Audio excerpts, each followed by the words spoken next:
আসসালামু আলাইকুম, নমস্কার। সকলে কেমন আছো? আশা করছি আমাদের ব্লগ যে যেখান থেকে দেখছো সবাই খুব ভালো আছো আর সুস্থ আছো।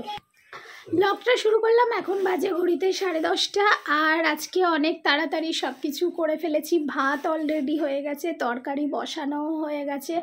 যেহেতু তোমরা কালকের ব্লগে দেখলে যে কিছু সবজিপাতি আগের দিনে কেটে রেখেছি, যেটা কি খুবই সুবিধাদায়ক হয়েছে আজকের জন্য। জাস্ট পেঁয়াজ কেটেছি, একটু টুকটাক কাটাকুটি করেই বসিয়ে দিয়েছি। এখন আমি শুটকি মাছ আর সমস্ত সবজি দিয়ে খুব ভালো একটা সবজি বানাচ্ছি আজকে। আর হবে আজকে আমাদের মাছের ঝাল, রুই মাছের পেটিগুলোকে নিয়ে ঝাল করব। তো এখন ব্লগটা শুরু করলাম। মাম্মামকে খাওয়ানো হয়ে গেছে, এবারে আমি চলে যাব কিচেনে তোমাদের দেখানোর জন্য যে কি রান্না বান্না করছি। চলো দেখো বন্ধুরা, এই যে রুই মাছের পেটি ভাজা হচ্ছে। আর আজকে রুই মাছের পেটি ধনে পাতা দিয়ে একটা ভালো করে মাছের কালিয়া করব। আর এদিকে হচ্ছে দেখো, কালকে সবজি কেটে রাখার সুবিধাটা এতই পেয়ে গেছি যে সময় হলেই ভাবছি তাই করবো। এই যে শুটকি দিয়ে সমস্ত সবজি। শুটকিটা ভালো না, মানে আমার অত ভালো না লাগলেও কিন্তু সবজিটা সত্যি খুব মজা হয় আর সবজিটা ভালো লাগে। শীতকালের সবজি দিয়ে শুটকি মাছের রান্না যারা এখনো খাওনি বা খেতে দ্বিধাবোধ করো, তারা একবার হলেও খেয়ে যেটুকুনি বলবো।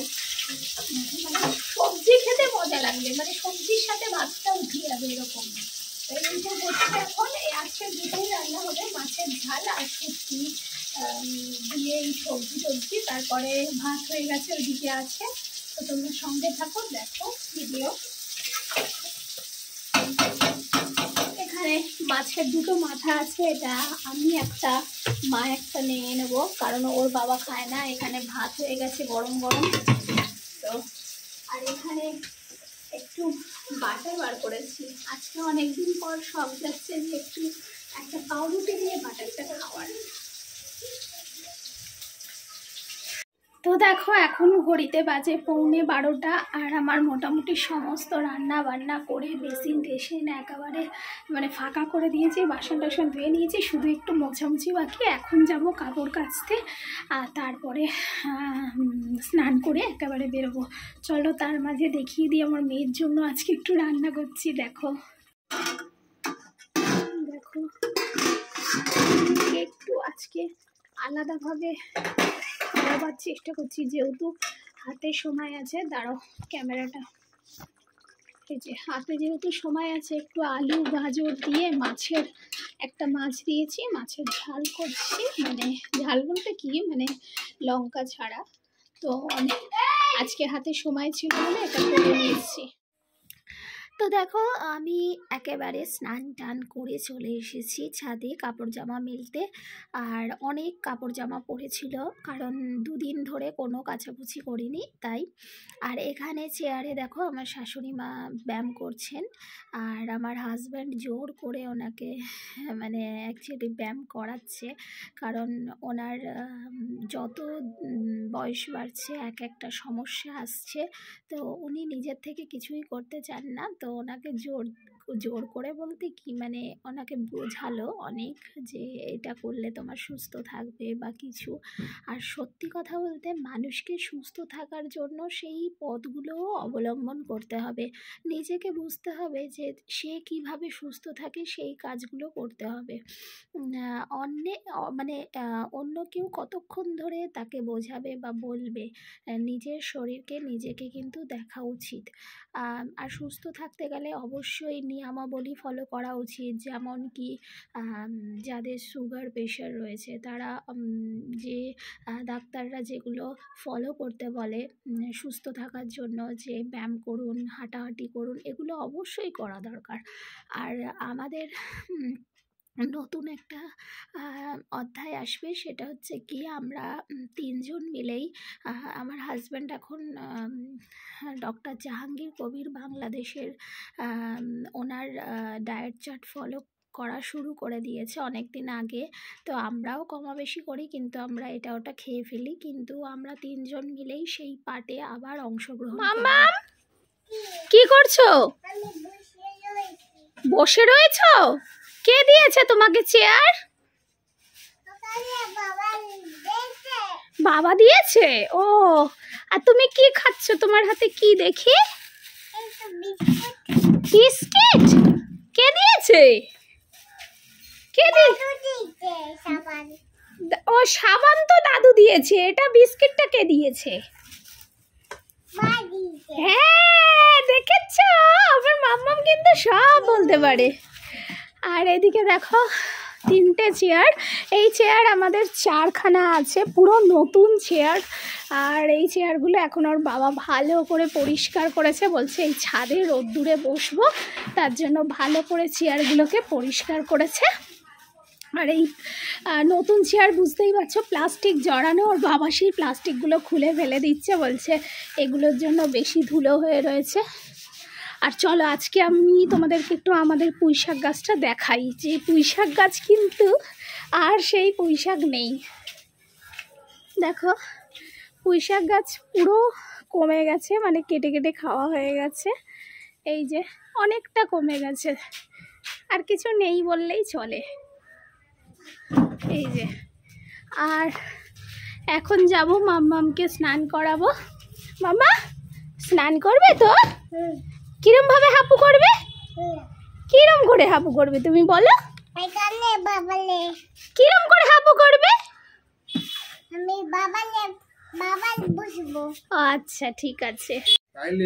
আজকে অনেক তাড়াতাড়ি রান্না বান্না সব মিটে গেছে বলে ছাদে এসে একটু বসে আছি। এখন আমার শাশুড়ি মা গেছে বাথরুমে, স্নান করছে, তো আমরা এই চেয়ার এই যে পেতেছি সবাই মিলে একটু বসে আছি, মানে সবাই মানে আমরা তিনজন।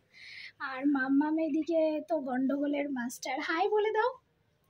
হাই, আমি বসে আছি। মানে ও ব্লগের ব্যাপারে অনেকটা জেনে গেছে, মানে কি বলতে হবে না বলতে হবে। চলো সঙ্গে থাকো। নমস্কার বন্ধুরা, দুপুরের টাইমে আমি অ্যাড হয়ে গেলাম। তো এখন আমি স্নান টান সেরে এসেছি, খাওয়া দাওয়া হবে। এদিকে নিয়ে দেখছেন কি করছে, বদমাইশি শেষ নেই, গান দেখছে। তো যাই হোক, এখন খেতে যাব, আমাদের খাওয়ার রুমে যাব। তো চলুন খাওয়া দাওয়া শুরু করব, আপনারা সঙ্গে থাকুন। তো এই যে মেয়ে কোলে উঠে পড়েছে, তো মেয়েকে নিয়ে এবার আমরা খেতে যাচ্ছি। আর ওর তো একটাই কাজ, গান দেখবে, মোবাইল ঘাঁটছে, ওর আর কি কাজ। চলুন খাওয়া দাওয়ার জন্য আমাদের খাওয়ার রুমে যাই। তো এখন যাচ্ছি আমরা খাওয়ার রুমে, চলুন। এই যে খাওয়ার রুমে আসছি, আর এদিকে মিসেস জল ভরছে, তার মানে খাওয়ার আগে আর কি প্রস্তুতি হচ্ছে আর কি। জল ফাঁকা হয়ে গেছে, ওটা ড্রাম আছে, উল্টিয়ে দেবো। তো এদিকে রুমে ঢুকছি আমরা। এই যে এটাই আমাদের খাওয়ার রুম, আপনারা পরিচিত, চিরপরিচিত খাওয়ার রুম এটা আমাদের। আর এখানে মা খাবার দাবার বাড়ছে।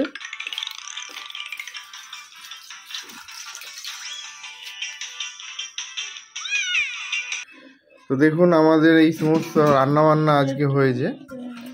এটা হলো পাঁচমিশালি একটা তরকারি, যেটা আপনাকে আমার মিসেস দেখিয়েছে, আপনাদেরকে পরিচয় করিয়েছে, যেটা একটা পাঁচমিশালি শুকনো মাছ দিয়ে রান্না হয়েছে।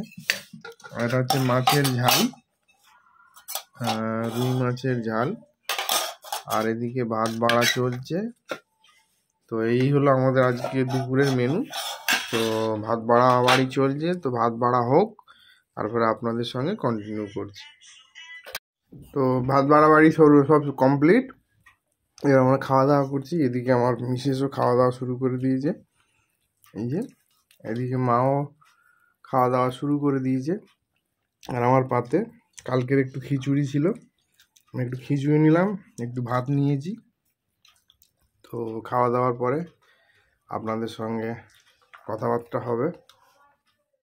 সেই দুপুরের সময় লাস্ট তোমাদের সামনে ছিলাম, আবার এখন এলাম, একদম রাত হয়ে গেছে, এখন বাজে 9:30। আর না প্রচণ্ড খিদে পেয়ে গেছে, এখন আমরা যাব ডিনার করতে। আর মাম্মাম এখন কি করছে দেখে নাও, ফোন দেখছে। আর ওর বাবা বসে ফোন দেখছে, তাই বলছি যে চলো খাওয়া দাওয়াটা সেরে নিই, তারপর বসে থাকা যায়। ঠিক আছে, তো খাওয়া দাওয়া করে নিয়ে তারপরে মেয়েকে খাওয়ানো আছে, বাসন ধোয়া আছে। তো চলো তোমরা সঙ্গে থাকো, ব্লগ দেখতে থাকো। আল্লাহ হাফিজ করে দাও, আল্লাহ হাফিজ বলে দাও। আমাকে ঠালো না আগে আল্লাহ হাফিজ করবে না তো? আল্লাহ হাফিজ বন্ধুরা।